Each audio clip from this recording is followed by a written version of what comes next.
The question we are addressing today is, I have purchased AJAG hours and now I would like to apply them to courses. How do I go about doing that? Well, first, you'll want to go into My Account on the ajag.ca website, select Dashboard, and scroll all the way down to Group Member Courses.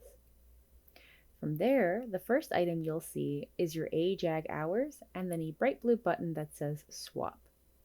Select that Swap button, select the course you would like to take,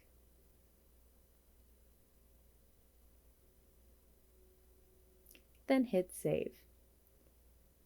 From there, your extra step would be going back down to Group Member Courses, selecting that same course, and assigning it to yourself.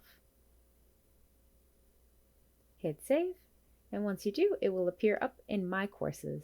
I hope that helps.